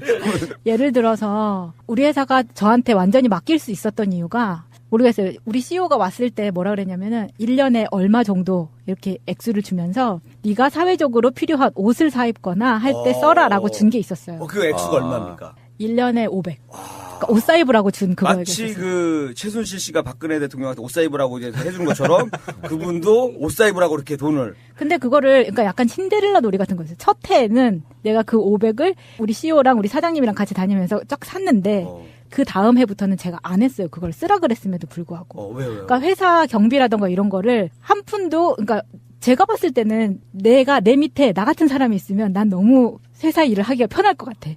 왜냐면 뭐 이걸 삥땅 칠 생각을 하나 뭘 할 수 있는 뭘 알아야 칠 거 아니에요. 그것도 몰라서 못하는 건데 그냥 완전히 깨끗하게 투명하게 다 해주니까 본사 입장에서도 중간에 다른 사람 안 껴도 이건 너무 자기네들이 이거 처리하기가 되게 편한 거예요. 근데 옆에 있는 분들은 좀 답답했겠네. 아니, 저거, 그냥 우리 회식 때도 좀 쓰고. 그러니까. 자기가 옷 입기 싫으면, 우리 또 단체티라도 하나 제가 맞힐까요? 단체티 맞춰주고 그러면, 동료들도 좋아하고. 워크숍이라도 좀 가고, 막 그래야지. 제가 쏠게 어차피 이거 뭐 500만원 나왔는데요. 저 혼자 쓰긴 그럴 거 같이 여행 가요? 막 이랬으면은, 야, 우리 역시 마차가 그랬을 수도 있어요. 텐데. 근데 그 500은 저한테만 준 거였기 때문에, 근데 그걸 또 그렇게 쓸 수도 있긴 했었는데, 저는 일단 그거를 막 더 보여주고 싶은 거예요. 나 더 잘할 수 있다. 막 약간 이런 거였는데 회사가 그 역량을 따라주지 못했었던 거예요. 오바했어요. 적당히 이제 좀 즐길 줄도 알아야 되는데 뭔가 계속 보여준다고 계속. 그러니까 내가 이렇게 나이 먹기 전에 뭔가 한 건을 했었어야 됐는데 나중에 우리 CEO는 지금은 거의 백만장자 계열에 올라와 있어요. 되게 좋고 똑똑한 사람인데 나중에 그 정도 되니까 어떻게 되냐면 집이 파리에 있고 우리 이제 라스베가스에 있고 막 뉴욕에 있고 막 이렇거든요. 제가 그 사람이 그 집에 없을 때 비어 있잖아요. 저한테 이걸 다 주면서 너가 가고 싶은 데 가서 쉴 수 있게끔 숙소를 줬었어요. 야. 근데 그 사람이 편하게 쉬러 가는데 그 사람이 짠하고 나타나는 거 아니에요? 마차 짠! 내가 왔을 줄 몰랐지! 하면서. 그러니까 그 어디지? 두바이 어디지? 그런데 몰디브 이런 데 집이 다 있었던 사람이에요. 그러니까 약간 프랑스에 있을 때는 그런 데를 그냥 휴가니까 거기는 정말 일보다는 휴가를 가기 위해서 일을 하는 나라인 거고 한국 사람의 시각에서 봤을 때는 너무 답답한 거예요. 일을 하는 것 자체가. 그래서 좀 안 맞는 게 있었죠. 근데 지금 생각 좀 바보 같아요. 좀 그러니까, 즐길 수 있었는데. 다시 지금이라도 그분한테 이메일 써요. 나 때문에 회사 많이 커졌는데 나 10억만 주면 안 되겠냐고. 그 정도 생각하려고 이럴지도 몰라. 혹시 모른다니까요. 아직까지 완전히 끝난 게 아니기 때문에 뭐 지금 계속 컨택은 하고 있지만 좋은 아이템이 있으면 다시 한국에 들어올 수 있으니까요. 야, 또 역시 또 우리 마차님의 어마어마한 또 능력을 확인할 수 있었던 시간이었습니다. 출신인 임종석 실장에게 전대협의 강령이 반미 민중에 근거한 진보적 민주주의를 밝히고 있고 청와대에 들어간 전대협 인사들이 이 같은 사고에서 벗어났다고 볼 수 없다 이렇게 얘기한 거잖아요. 그래서 저는 이게 되게 운영위를 하게 되면 의원 혼자 이런 거 하지 않아요. 특히 19대 때도 보면 여당임에도 새누리당은 운영위에 전략을 짜고 나와요. 그래서 역할 분담을 했구나 이런 느낌이 들게 하거든요. 그래서 저는 전희경의 이 발언은 전희경의 독자적인 발언이나 행동이라기보다는 운영위 자유한국당 운영위 차원의 전략이었고 일종의 행동대로서 이런 발언을 했다고 생각합니다. 그래서 이제 치고 빠져라. 그래서 빠진 거라고 봅니다. 왜냐하면 사보임은 원내대표가 결정하는 거거든요. 네. 전략적으로 네. 새누리당 차원의 작전이었다. 저는 그렇게 보입니다. 그러니까 청와대 스크래치 내기 네. 1단계 첫 번째. 네, 그리고 이 전략은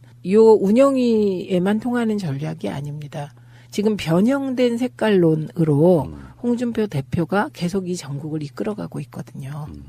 예, 과거에는 그냥 빨갱이다. 그거 자체로 이제 그 뭐랄까요, 낙인이 찍히는 거였잖아요. 근데 이제 더 이상 그 사람이 빨갱이다로는 뭐가 안 통하잖아요. 예, 그러니까 되게 강론으로 들어간 거예요. 저자가 반미주의자다, 공산주의자다 이게 아니라 젊었을 때 전대협을 했고 전대협의 강령에 반미가 있고 민중에 근거한 진보적 민주주의가 있다. 강론으로 세부적으로 들어가니까 뭔가 그럴듯해 보이잖아요. 그러니까요. 네, 그러니까 이것이 일개 의원이나 특히 당시 시대 상황도 모르고 반미가 왜 그 당시에 나왔는지, 민중이란 단어의 의미가 뭔지, 진보적 민주주의의 핵심이 뭔지, 전대협은 왜 구성됐는지 이거를 저는 알면서 전희경 의원이 이랬다고 보이지 않아요. 그래서 이건 큰 자유한국당의 원내 전략의 일환이다. 이렇게 봅니다. 그러면 이렇게도 볼 수 있겠네요. 그러니까 사실 이런 게 안 먹히잖아요. 전대협이 뭐 대단히 무슨 범죄 집단이나 되는 양 이렇게 말하고 있지만 사실 한국 현대사에 있어서 민주주의에 큰 노력을 하신 그런 대표성을 갖고 있는 그런 분들이라고 저는 보거든요. 근데 그 상황에서 이런 식으로 이렇게 스크래치를 낸다는 건 일반 국민들에게 먹혀라 이런 것보다는 자기 지지층에 또 소구하는 그런 전략 아닐까요? 탄핵에 반대한 14%를 겨냥한 전략이 홍준표 전략이니까요. 네. 그런데 전 의원의 다른 이어지는 발언을 보면 진짜 이건 수준이 그렇죠. 임종석 실장이 얘기했듯이 국민의 대표답지 않게 이어간 질의를 좀 더 보면요. 이런 인사들이 이게 전대협 인사들을 말하는데요. 도널드 트럼프 대통령의 방안을 이야기한다고 하는데 때 맞춰 반미 운동을 한다는 사람들과 뭐가 다른지 알 수가 없다. 무슨 말인지도 모르겠어요. 그러니까. 네, 그러니까 잘 모르고 맞아요. 왜 아이들이 왜 말 배울 때 보면은 어른이 한 얘기를 막 흉내내잖아요. 그런 느낌이 좀 듭니다. 그 다음에 더 웃기는 건 이건데요. 전대협에서 이야기한 진보적 민주주의는 헌법재판소에서 통합진보당 해산 판결의 주요 이유였다. 통합진보당을 탁 끌어들입니다. 그 인용하고 있는 진보적 민주주의란 말 자체를 이해를 하고 이해를 있을까요? 못하는 거죠. 우리가 오늘은 그걸 해야 된다는 거예요. 저는 이왕에 이렇게 된 거 참교육을 시전해 봅시다. 네. 그리고 이어서 또 전희경 의원이 북한식의 사회주의를 추종하는 것이다. 이렇게 얘기를 했는데요. 진보적 민주주의가 북한식의 사회주의를 추종하는 거 아닌 거 다 알고요.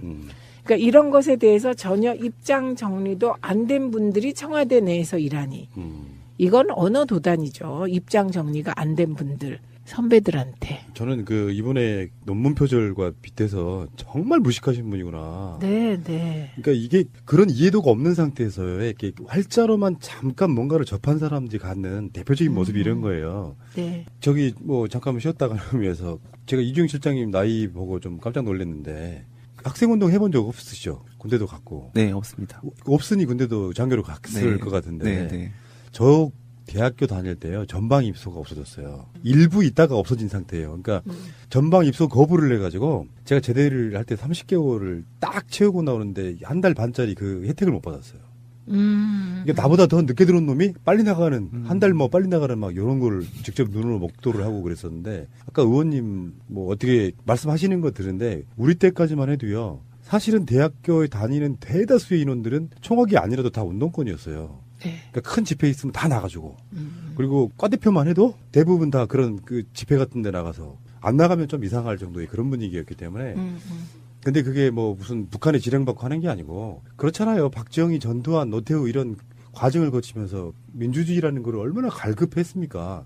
예를 들어서 오늘 트럼프 방한도 했는데 당시만 해도 5.18이라고 하는 게 미군이 방조했거나 혹은 뭐 사주했거나 여러 가지 의혹들이 갖고 아니다. 그럼 친홍인가요? 그건 저는 안 물어봤어요. 제가 약 먹고 비몽사몽 중에 전화를 받아가지고 그래갖고 자신은 아니다. 그래서 제가 만약에 그 자신이 아니다라는 것을 얘기를 해주면 뭐 그냥 저기 하겠다. 그래서 제가 저는 유여의 최고님과 이재만 두 분을 친박이라고 얘기한 기억이 안 나는데 만약에 얘기했다면 이렇게 준 자료를 보고 뭐 얘기를 했을까요? 저는 진짜 기억이 안 나거든요. 근데 유효의 최고 이분은 친박으로 보였던 측면들이 있었어요. 선거전 나갔을 때 박근혜 대통령 구해야 한다고 하고 태극기 들고 나와서 막 나이 좋고 같은 노래 부르고 하면서 그랬는데 지금은 안 하고 싶으신가 봅니다. 공식적으로 최민희 의원은 유효의 최고위원을 친박이라고 한 적이 없습니다. 근데 저는 친박이라고 생각하지 않습니다. 그런데 이제 좀 그 후로 생각이 든 게 친박이 왜 나쁜가. 자유한국당 내 친박은 정권을 이끈 핵심 세력이잖아요. 근데 지금 친박이 아니다라고 하는 다른 분들은 왜 그런지를 잘 모르겠습니다. 저희는요, 노무현 대통령 지지율이 떨어지고 뭐 검찰 조사 받더라도 우리가 친노임을 부정하지 않았거든요. 이렇게 부끄러우신가 보죠. 친노임이 자랑스러웠어요. 어떤 순간에도. 그리고 믿었고 대통령님을. 자, 친박 아님. 네, 유효의 최고님을 제가 친박이라고 한 기억이 없는데 네. 혹시 이제 얘기하다가 네. 아 그런가요? 뭐 이렇게 맞장구를 쳤다면 저는 유효의 최고님을 친박이라고 생각하지 않습니다. 예, 존중해 드려야죠. 아니라신. 네, 네. 알겠습니다. 잠시 후에 다시 오겠습니다. 자, 전희경 의원이 어제 있었던 청와대 국정감사에서 청와대 참모진들을 주사파 이런 이야기를 하는 바람에 굉장히 논란이 됐는데요. 해묵은 색깔 논쟁 뭐 이렇게 봐야 되지 않겠습니까? 우선 저는 전희경 의원이 그 운영위에서 한 행태부터 좀 문제라고 생각을 합니다. 왜냐하면 보니까 운영위를 떠나셨더라고요. 오늘 보니까 사보임을 했어요. 그래요? 그러니까 전형적인 치고 빠지기를 한 거더라고요. 그래서 운영위는 이게 굉장히 핫한 상임위이고요. 운영위에서 이슈가 많이 나오거든요. 그리고 운영위를 하게 되면 주목도가 높아지죠. 똑같은 이슈를 다른 상임위에서 하는 것보다 운영위에서 하면 주목도가 높아지고 언론 보도가 많이 돼요. 그렇기 때문에 이게 운영위를 갑자기 폭탄 하나 터뜨리고 사보임한 느낌이라 연달아 이런 의문이 들었어요. 전희경 의원의 그 원고는 어디서 온 걸까? 그게 전희경 의원의 머릿속에서 온 걸까? 뭐 이런 생각도 들었습니다. 자유경제원 출신이잖아요, 이분이. 네. 가장 논란됐던 것 중에 하나가 논문 표절. 사실상 뭐 거의 다 베낀 수준의 논문 표절. 이게 문제가 된 분이고. 네. 같이 방송 한때 하셨던 전원책 변호사가 또 거기 원장 출신이잖아요. 네. 그게 그 정경련 산하에. 뭐 이분 자체는 이제 왜 국정교과서 국면에서 좀 센 발언 열심히 하다가 그 당시에 새누리당 지도부에게 눈에 띄어서 공천받으신 분 아닙니까? 그렇죠. 국정교과서 때 아주 뚜렷한 그때 진짜 친박적 입장을 가지고 있는 분으로 기억이 되네요. 그런데 제가 일부 댓글들을 보니까 전원책 변호사의 딸이 전희경이다 이런 얘기가 돌던데 사실 무근입니다. 네. 제가 알기에 전원책 변호사는 자식을 안 두신 걸로 저는 알고 있습니다. 그러니까 핵심은 전희경이 전원책 변호사 딸이라는 댓글은 다시면 안 된다. 네, 그렇죠. 법적인 문제가 있죠. 네, 그거 아닙니다. 그 말씀 드리고요. 그다음에 저는 전희경이 95학번이라고 하더라고요. 95학번. 굉장히 좀 젊으신 분인 건 맞아요. 일반 국회의원들에 비해서. 이게 나이가 중요해요. 전대협 뭐 네, 이런 그런 거를 알아야 한다는 거죠. 음. 그래서 저는 전희경님의 나이가 제가 9호가 학번으로 알고 있는 게 반응을 보니 틀렸나 싶어서 찾아보겠습니다. 지금 30대 또는 40대 초반 정도 된 나이로 보이는데 네. 그 학생 운동권사를 좀 이야기 하시려고 그러시는 거죠, 지금? 잠깐 그걸 해야만 이번 문제는 해결이 되는데요. 이화여대 95학번 맞습니다. 네, 이화여대 95학번 맞고요. 근데 나이가 안 나왔네요. 동문이시네요. 특별히 뭐 재수 3수 안 했다 그러면 대략 그 정도 나이? 네. 9학번이면 지금 42살 정도 된 겁니다. 몇 학번이세요, 이주영 씨? 02학번입니다.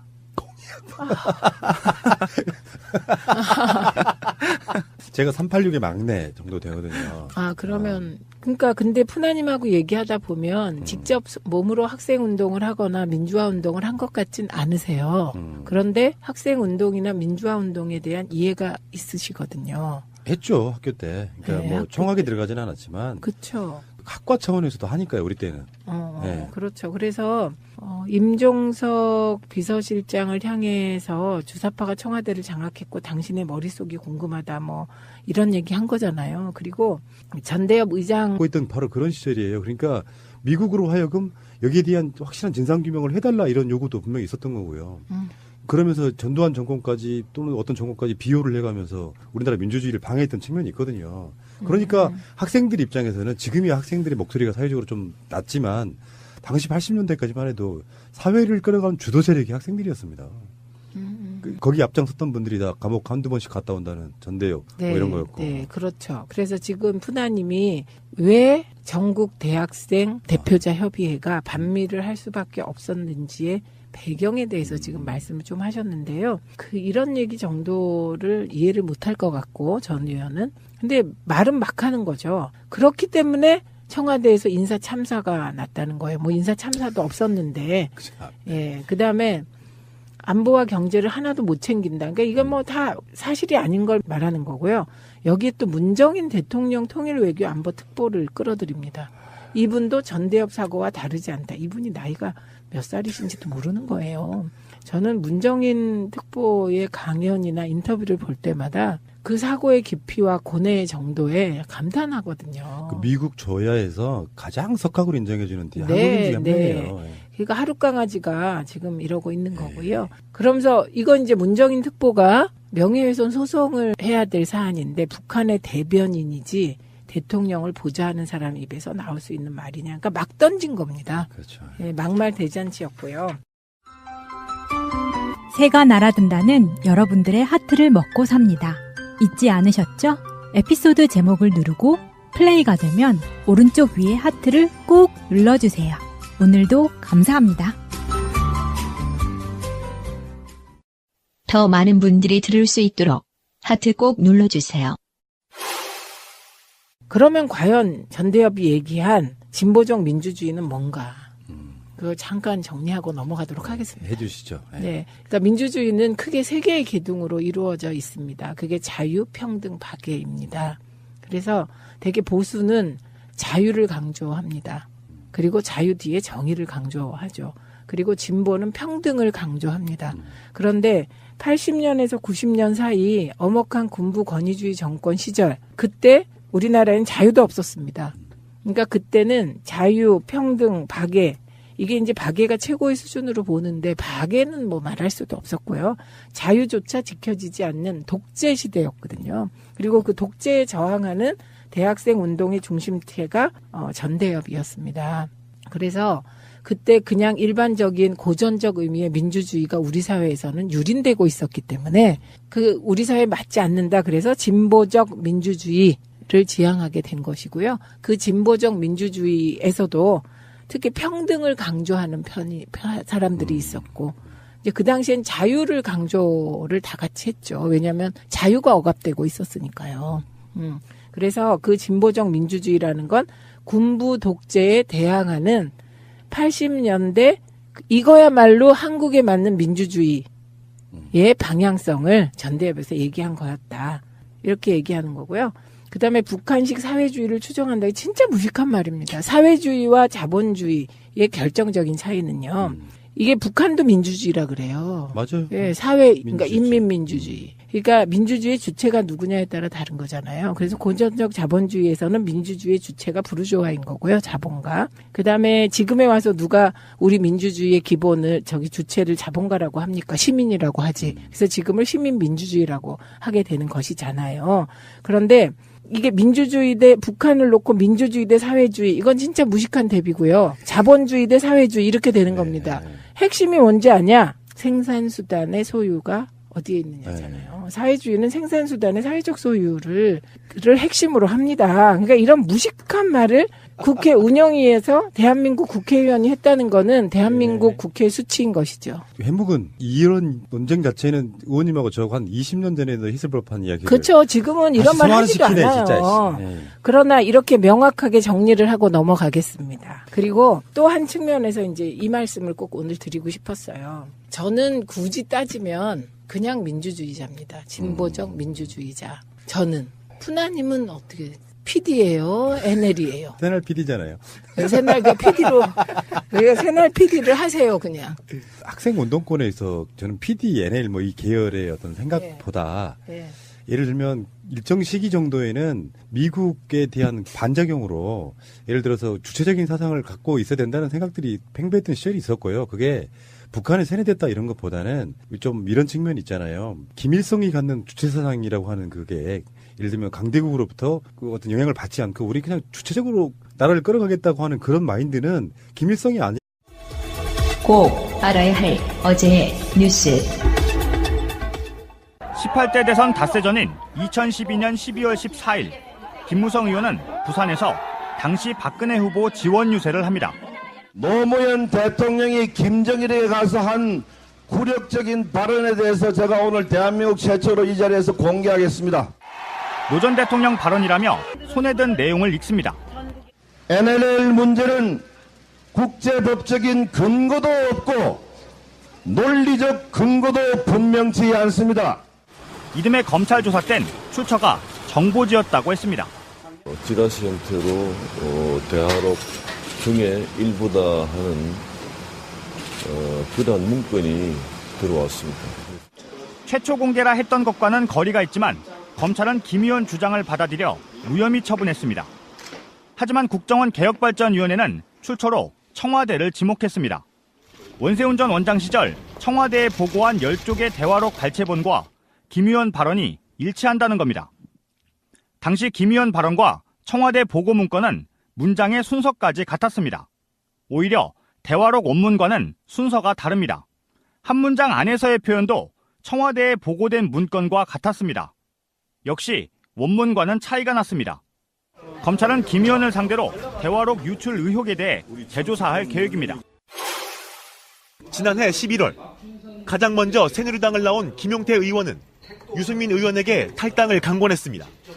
더 이상 어떤 수모를 당해야 친박들과 결별할 것입니까? 새누리당의 적통을 가지고 있어야 보수 재집권이 가능하다고 믿습니까? 하지만 김 의원은 1년이 안 돼 새누리당의 후신 자유한국당으로 돌아갑니다. 바른정당에 남기로 한 유 의원은 황당하다는 반응입니다. 저는 이제 새누리당에 남아서 끝까지 개혁을 해보려고 했던 사람이고, 지금 탈당하신 분들이 이제 제일 먼저 탈당을 하시는 분들이죠, 작년에. 김 의원이 새누리당을 떠난 뒤 새로 구성된 서울 양천을 한국당 당원협의회 반응은 더 격합니다. 현재 당협위원장을 중심으로 김 의원이 후한무치하다며 정계 은퇴를 요구합니다. 김무성 의원의 지역구에서도 총선 불출마 요구 성명이 발표될 예정입니다. 의원뿐 아니라 바른정당 사무처 직원 10여 명도 복당을 신청할 걸로 알려지면서 반발이 커지고 있습니다. 당 재정난으로 희망퇴직을 받는 상황에서 당을 버렸던 사람들을 받아줄 수는 없다며 노조위원장이 단식에 돌입했습니다. 이런 가운데 친박계를 중심으로 징계 요구도 나옵니다. 김무성 의원이 대표였던 지난 총선 때 공천을 받지 못했던 이재만 최고위원은 김 의원 복당 즉시 징계위에 회부하겠다며 벼르고 있어 충돌이 불가피합니다. 제명 위기에 놓인 서청원 의원은 남아서 싸우겠다며 자진 탈당을 거부한 상태입니다. 이런 가운데 서 의원 측 관계자는 홍준표 녹취 파일이 분명히 있다고 주장했습니다. 성완종 게이트 재판을 받던 홍 대표가 핵심 증인 윤승모 씨의 회유를 서 의원에게 부탁하는 통화 내용을 파일로 가지고 있던 겁니다. 윤 씨는 서 의원과 가까운 사이였습니다. 다만 서 의원 측도 파일의 구체적인 내용은 말할 수 없다며 공개 여부도 더 검토해야 한다고만 밝혔습니다. 파일을 활용해 친박계 인적 청산에 나서려는 홍 대표를 압박해 보겠다는 겁니다. 친박계 당원들이 홍 대표에 대한 직무정지 가처분 신청서를 낸 것도 같은 이유에서입니다. 하지만 홍 대표 주변에선 서 의원이 파일을 공개 못하는 이유는 청탁 정황이 명확하지 않기 때문이라며 공개를 안 하는 게 아니라 못하는 것이라고 친박계에 역공을 펴니다. 홍 대표 스스로도 페이스북을 통해 개가 짖어도 기차는 간다며 국회에 사이코패스가 많다고 인적 청산 강행 의지를 밝혔습니다. 방송 중간에 좋아요를 눌러주시면 새날팀들에게 큰 힘이 됩니다. 미리 감사합니다. 트위터가 진짜 언론입니다. 걸어다니는 정치 시사 백과사전 디테일의 제왕 최민희 의원과 깨먹는 시간입니다. 우리 민희 하고 싶은 말 다해. 민희 23번째 시간입니다. 안녕하세요. 네, 어서 오시고요. 그리고 이주영 실장님. 네, 안녕하십니까. 오늘은 어디 방송 출연 안 하셨나 봐요. 오늘 원래 2시에 정봉주의 품격시대 고정 출연인데요. 오늘 트럼프 와가지고. 아, 특집 방송하는구나. 예, 특집 방송 한다고 저에게는 연락을 안 하고 이주영 실장한테 연락이 온 것 같은데요. 왜 그 여쭤봤냐면은 화장 안 하신 게 훨씬 예쁘시네. 그래요? 그 수수해 보인다 그럴까요? 청순해 보인다 그럴까요? 큰일 났다, 이제.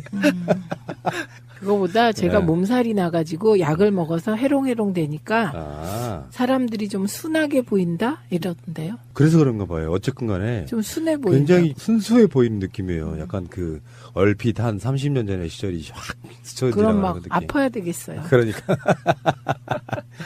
일단 우리 최민희 의원님은요. 민주당 디지털 소통위원장이시고 현 남양주 병지역위원장이십니다. 지역구는요? 와부읍, 진건읍, 조안면, 태계원면, 금곡동, 양정동, 지금동, 도농동입니다. 방송 들으신 분 중에 이 지역과 연고가 있는 분들이 있을 거예요. 이분들은 이제 그쪽에 계시는 분들과 함께 이렇게 좋은 이야기도 많이 해주시고 입소문이 중요한 것이거든요. 예. 오늘 뭐 할 얘기가 너무 많습니다. 그래서 바로 들어가는데 일단은 달구는 의미에서 이건희 회장 이야기 잠깐 해볼게요. TV조선이 이건희 회장은 살아있다 뭐 이런 식으로 해가지고 뭐 애니메이션 보는 장면 그리고 뭐 흐릿하게 해서 누구랑 대화를 나누는 모씨를 이렇게 얼핏 보여주는데 우린 다 알고 있거든요. 삼성에서 뭔가 필요할 때마다 이런 식의 언론 플레이를 한다 이런 이야기를 듣는데 도대체 이건희 회장 어딨냐 이런 식의 댓글이 엄청나게 달리고 있더라고요. 근데 그 화면이요. 예. 이건희 회장이다 이렇게 하지 않았죠 설마 TV조선에서 화면을 보고. 타이틀만 보면은 살아있다로 확정 지어주잖아요. 근데 식물인간 상태로 계속 있는 것으로 알려져 있잖아요. 예, 만약에 그렇게 말을 할 정도면 저는 삼성에서 벌써 뭐. 그렇죠. 공식 석상에 나타나셔야죠. 그렇죠. 그리고 이렇게 지금 뭐 아들이 구속돼서 1심 재판부로부터 삼성이 보기에는 아주 중형을 선고받은 상황이잖아요. 그런데 안 나타나실 리가 있을까요? 그러니까 문제는 왜 이 시점에 또 언론 플레이 하느냐. 승계 구도에 또 무슨 문제가 있나 봐요. 그런가 봐요. 예. 많은 분들이 이제 그전에도 뭐 어떤 언론들을 보면 이건희 회장을 찍었네만이 하지만 사실 살아 움직이면서 누구랑 대화하거나 이런 장면은 못 봤었거든요. 예. 근데 네티즌들의 말씀이 옳아요. 이거 보세요. 이런 뉴스가 계속 나오는 거 보면 진짜 어찌 된 거 아닐까? 이 어찌란 거는 그렇죠. 그다음에 근데 저 사진 어디가 이건희야? 야유 애들도 안 믿겠다. 장난하냐? 어디 나오냐고? 예. 니들 맘속에 보이면 이건희가 보이냐? 주님이시냐? 이건희가 영적 존재냐고? 예. 그래서 이건희 회장은 지금 살아 계셔야만 합니다. 일단 네. 삼성 승계로만 보면은 그런 식으로 언론들이 이용되는 것 저는 그게 더 언론의 문제 같아요. 그냥 있는 그대로만 방송해줘도 되거든요. 보도해줘도 되는데 어떤 시점들마다 어떤 언론사가 나타나서 이건희는 살아있다 이렇게 띄워주고 이러는 거 보면 우리나라 언론도 아직 멀었죠. 그것도 그렇고 이재용 부회장은 참 자괴감을 느끼겠어요. 계속 살아있는 이재용 부회장을 식물 인간으로 알려진 이건희가 뭐 서포트해야 되는 거니까. 그러네. 네. 전에 그 청와대 문건 중에 나오면 그런 얘기 나와요. 정의선이는 가서 정말 잘하고 있는데 왜 이재용은 이렇게 못하는 거냐 뭐 그런 걱정을 청와대 참모들이 하고 있어요. 그러게요. 이거 참. 일체화되어 있었던 거죠. 삼성이 다스리는 나라라는 이야기도 있잖아요. 그래서 삼성공화국 박정희 대통령의 경제성장 전략이 선택과 집중, 소수에게 집중시켜서 경제를 끌어올리는 전략을 썼기 때문에요. 이게 재벌 중심 구조는 오랫동안 기획되고 실천된 거잖아요. 그 구조를 바꾸려면 시간이 좀 걸리겠죠. 근데 중요한 건 그 구조에서 이제 중소기업 중심의 강소기업들을 막 육성하고 그러려면 정부 정책이 근본적으로 바뀌어야 되잖아요. 그러면 그런 마인드를 가진 재벌 중심 경제에서 강소 중소기업 중심의 다품종 소량 생산으로 승부하는 경제로 가려면 시간이 좀 걸리겠죠. 그렇겠죠. 그래서 정치 권력이 중요한 거죠. 그 재벌이 한국 사회에서 어떤 일정한 부분에 공헌했다는 것도 인정해야 되고, 근데 이제 이게 너무 그 일종의 재벌의 횡포 권력 이런 것들이 뭐 우리들한테는 골목상권 침해하고, 저번에 왜 박근혜 뇌물 그 재판에서도 중요한 게 사실 삼성 잘 봐주려다 생긴 문제 같은 거였잖아요. 네. 국민연금과 뭐 이런 것들을 보면은 아직 멀었다 이런 생각이 드는데. 제도로서의 민주주의가 흔들리고 구타는 일은 이제 없습니다. 민주주의가 밥이고 밥이 민주주의가 되어야 합니다. 지난번에 제가 전원책 변호사가 전화 왔었다고 말씀드렸잖아요. 이번엔 좀 아까 류여해 최고께서 전화를 하셨더라고요. 왜 또? 이유는 이제 지금 자유한국당에서 명예훼손 소송을 걸라고 하는데 그 명단을 쭉 보니까 거기에 제가 있었다는 거예요. 그래요? 그런데 그래서 제가 무슨 명예훼손 소송거리가 있습니까? 그랬더니 제가 이제만 류여해를 친박이라는 얘기를 했다는 거예요. 그래서 그 그러니까 이재만이란 분은 친박이라면서요. 동구청장 대구. 네. 유승민. 그렇죠. 네. 그 지역에서. 네. 그런데 이제 류여해 최고는 자신은 친박이